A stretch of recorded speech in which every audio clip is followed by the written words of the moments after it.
Welcome to Saturday versus Sunday. I'm John Barbin, and I want to talk about the Bills-Ravens game. And holy smokes, the difference an extra point can make. And when was the last time that you looked through the box score and maybe the most important thing was a missed extra point? And it turns out in this game, that was one of the most pivotal things in this game, because that made this final field goal a win instead of a tie. And there's something going on. Let's talk about the Ravens just for a second here. Now, that's twice that they've lost to the Bills because one of their best players completely blew it when they had what looked like the game in hand. And this time it was Derrick Henry fumbling the ball, whereas in previous times, the previous playoff game between these two teams, Jackson had a pick and a bad fumble, and Mark Andrews had the ball punched out of his hands, and then Mark Andrews also dropped the pass at the end of the game. So these aren't backups who just got thrust into a position and just couldn't live up to the moment. These are their absolute best players, and they totally blew it in the time that mattered most. So I think there might be, it's just psychological with this team. Like the next time the Ravens play the Bills, I don't know how they could believe they could ever beat the Bills at this point, because somehow, oh my God, somehow the Bills obviously took this game from them towards the end of this game there, and good for the Bills. Okay, so that's enough about the Ravens screwing up, because really the Bills just showed so much grit and so much character, and just, good for them for when the Ravens got to 40 points here, and it was 40-25. I could see how you would just be totally dejected, and it would be really hard to get motivated to stay into this one. But they did, and that's just I don't know. Maybe it's a cliche, the whole stick to it, and you get 60-minute game and all that stuff. But it's kind of, they're cliches, but they're true. Like it, even though it feels lousy at the time, the best teams hang around, and the best teams just stay in it. And my God, the psychological weight now of two games where the Bills beat the Ravens, and the way it went down. So the Bills, and this is an interesting box score, because seeing, the broadcast seems to like to talk a lot about Derrick Henry and all of that stuff. And yeah, they had 238 yards rushing, but the Bills had 29 first downs to the Ravens 19. The Bills had time of possession 34-49 to the Ravens 25-11. And penalties were clean on both sides. Rushing attempts were about the same. And normally I would say if you're out rushing the other team, you'll take that, but not necessarily when Josh Allen or Lamar Jackson or Patrick Mahomes. A few of these QBs, we even saw it with Justin Herbert, a few of these QBs, you're never actually safe in the game. And one mistake, it just takes one mistake to let a QB like this back in it. And that's all they need. And they'll take it. And the Bills took it. They Ravens could have finished them off, and they didn't. They left the door open, and the Bills walked right through that door. And that has got to be one of the most deflating losses for a team. And on the flip side, one of the most confidence-inspiring wins for a team. So, okay, let's do a little bit of box scoring here. So, Jackson had a clean game, 14 for 19, 209, 2 TDs. But Allen, 33 for 46, 394 and two TDs, and 30 yards on the ground, 2 TDs on the ground. So, and now the Bills only rushed for 108 yards, but it was enough. Like, Cook was effective enough, and the offense was dynamic enough.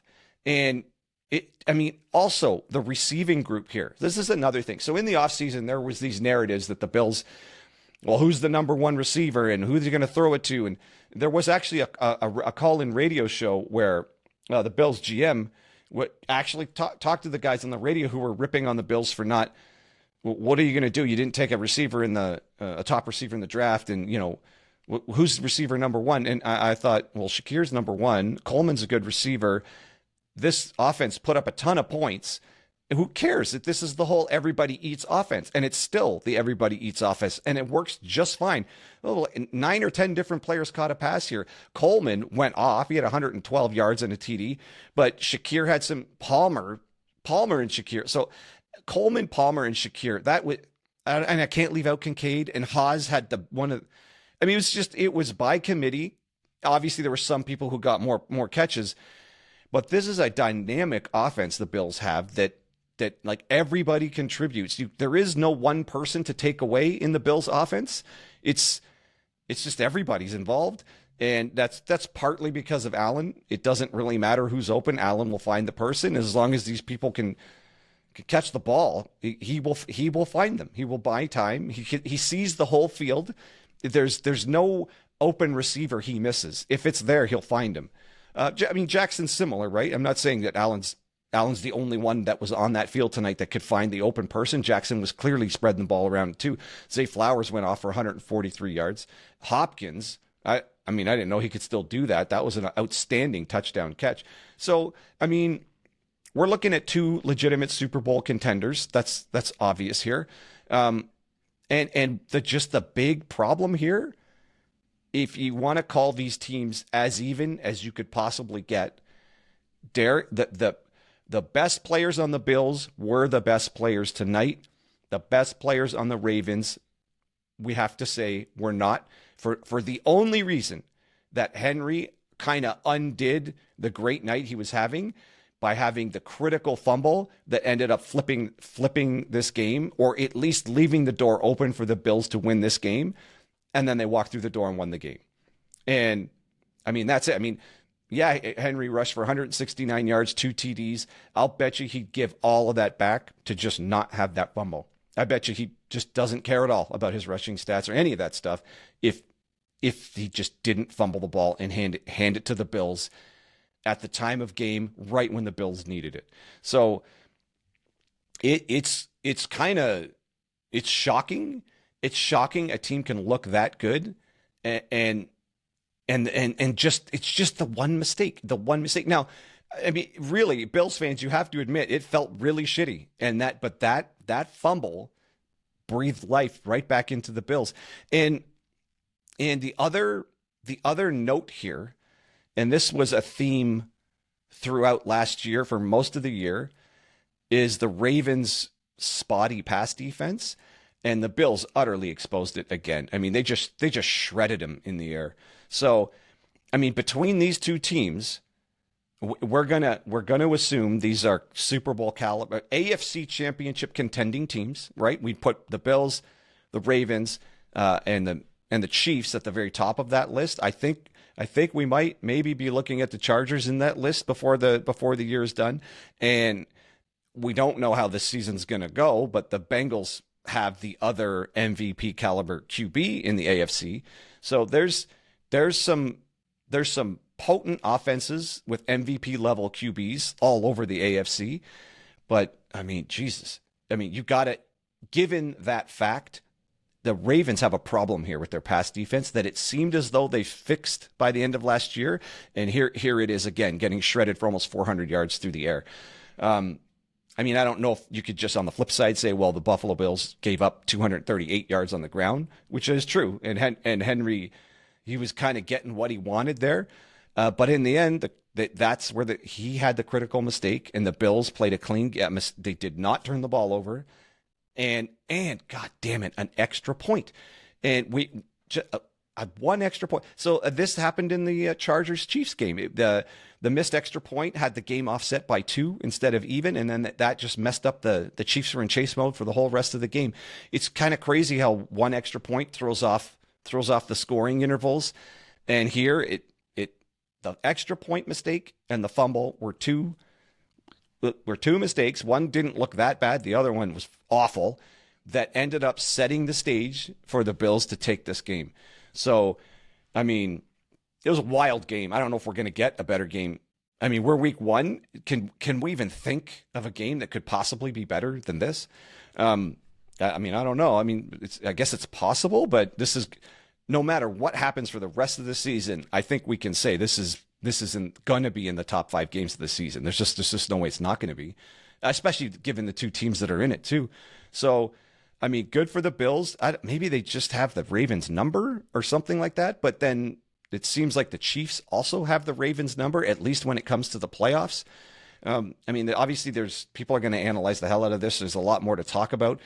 But I mean, right through this box score, the Bills outgained them. They ran 28 more plays than they did. They had 10 more first downs. The time of possession, they had less total penalties, less total penalty yards. They won the turnover battle.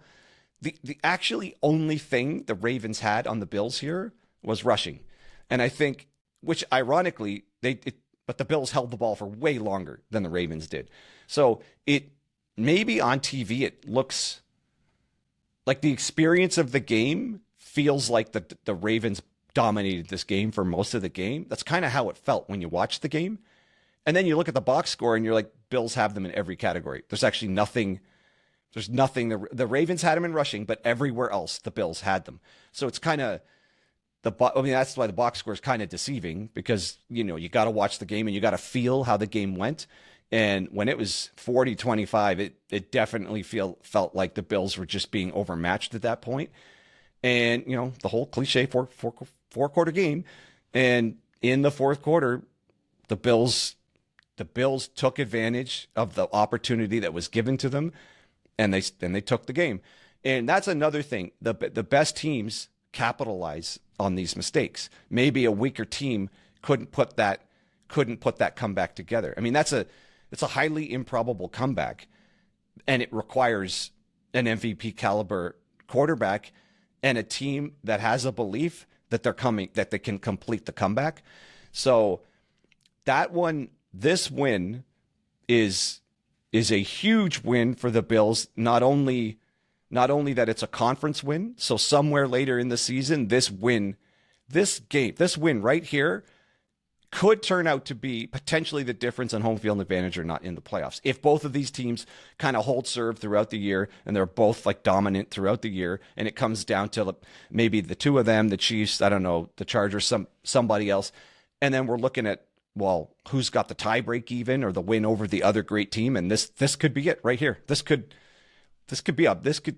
could be a big deal come the end of the season. And the other huge thing here is the Bills. I mean, the confidence this has to give them. Now, it's one thing to, all of these guys have been in tight games. All of these guys have been in huge comebacks all throughout their career, right? They're the best players in college. Getting to throughout their careers, they've been involved in games that seemed improbable, and they came back. That's somewhere in there. They've all done this once, but to do it here against such a big time team, the first game of the season, to now have the belief, you got to believe the Bills. You got to believe the Bills believe they can beat anyone no matter what the circumstance is, even being down this much in the fourth quarter. They're going to be able to draw from this experience.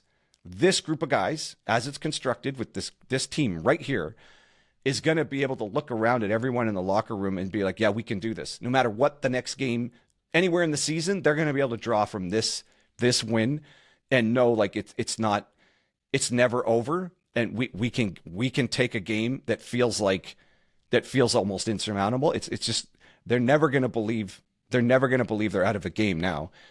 And on the flip side, the Ravens, I can't even imagine. First of all, a Ravens fan, I don't know what you're feeling right now, but it's got to be close to ready to vomit.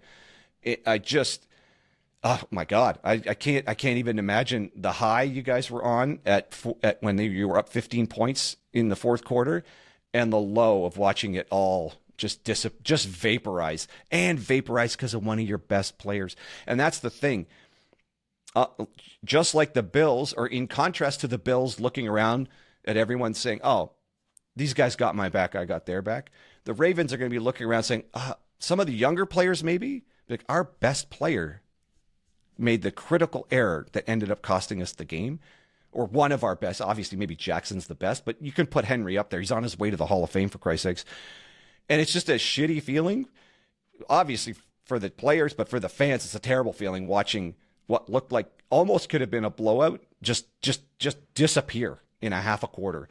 So I don't know, man. That was a wild game. And I think it's going to reverberate through both of those locker rooms more than maybe we think. Because, I mean, Jesus Christ, just the concept of belief and knowing you can get it done. That's two big time wins the Bills now have over the Ravens. The last year in the playoffs and here opening the season. I mean, the Ravens are the shortest odds for the Super Bowl. I think the Bills are the top 3 for Super Bowl. So everyone thinks it's highly likely one of these two teams, along with the Chiefs, are going to be, those are your little group that's likely going to be in the Super Bowl representing the AFC. So this one's got to hurt like hell for the Ravens and for their fans. That's got to be just a gross feeling, seeing it disappear and now starting to think, okay, so we dropped the playoff game to the Bills last year. We just dropped this game here to the Bills again. 2 years ago in the playoffs, you dropped it to the Chiefs. Do we just have a ceiling here? Are we just not? Do we just look really, really good and can have a great regular season record, maybe win a playoff game or two, but when it really, really matters against the best teams, being, the Bills and the Chiefs, can we just not get it done? Like, is that the psychology? I don't know if a Ravens fan is thinking that. That's what you're seeing. That's what you're seeing happen. I can't imagine that's true. The talent on this team, this is a Super Bowl. This team is built and has the talent to win the Super Bowl. I think the Bills do as well. But there's something, so it's not the talent. It's not the coaching. It's not the organization. These are buttoned up organizations, coaching, talent, all the way through. These teams are kind of carbon copies of each other. They do everything right. It's all there. The personnel is there. They know how to work with the personnel they have. So what the hell is going on here? They both know how to win games, but the Ravens cannot beat the Bills. And the Bills have their number now. And man, if they face each other again in the playoffs, oh boy, I can't imagine that what would be going through a Ravens player's head here.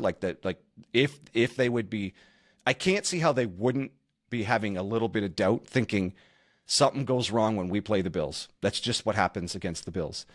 And if all of I know I'm projecting way into the future, but if both teams hold serve and they're both as good as everyone thinks these two teams are going to be, there is a likelihood that there's going to be a rematch in the AFC Championship game in Buffalo between these two teams.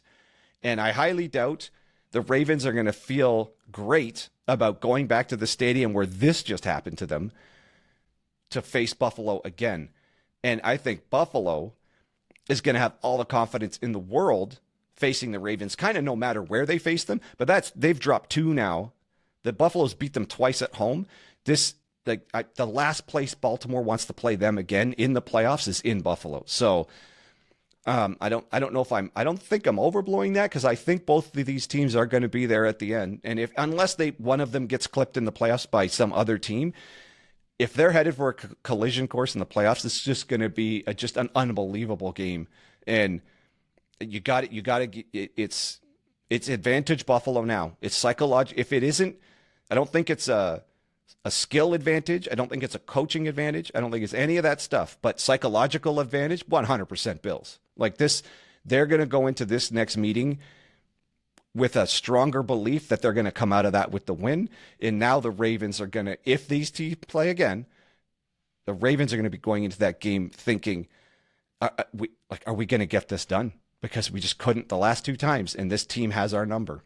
So, I mean, that's all I got for this one. I know there's going to be a ton of talk about this game, and there's tons of analysis. So, let me know what you think. Did I hit all the points? Was there certain things that I missed, and you're sitting there thinking, say it, there's something, and I totally missed it, and you wanted to hear it. So let me know if there's something that happened in this game that I really missed.